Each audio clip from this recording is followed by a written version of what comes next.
అలోపతిలో టెస్టులు MRI CT స్కానింగ్లు blood report చూసి డాక్టర్లు మందులు రాస్తారు. హోమియోపతిలో అట్లా రాయడానికి వీల్లేదు.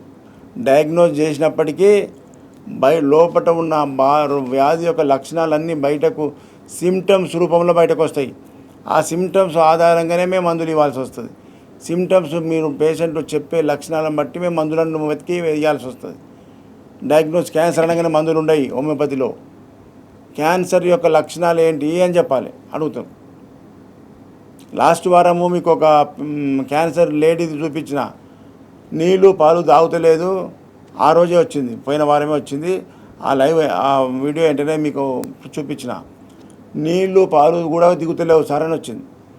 బయట కార్పొరేట్ హాస్పిటల్, క్యాన్సర్ హాస్పిటల్ అన్ని తిరిగి కీమోథెరపీ, రేడియోథెరపీ అంటే భయపడి మా దగ్గరికి వచ్చారు.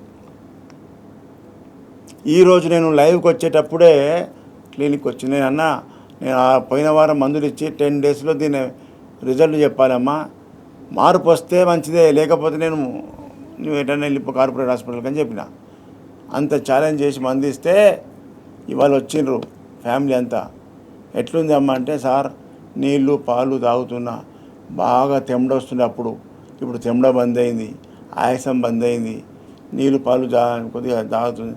తాగేపట్టుకనే ఇన్ని రోజులు బతికి 10 రోజుల దాకా ఉన్న. నీళ్ళు లేకపోతే ఎట్లుంటుంది మనిషి? అప్పుడు నీళ్ళు తాగితే ముక్కులోకి వెళ్ళి బయటకు వచ్చేస్తుండే. మరి ఇంత 10 డేస్లో దాని ఎఫెక్ట్ కనిపించింది. కీమోథెరపీ, రేడియోథెరపీ లేకుండా క్యాన్సర్ ఎట్లా తక్కువవుతుంది అంటే ఈ అలోపతి సైంటిస్టులకు, ఈ అలోపతి డాక్టర్లకు అర్థం కాదు.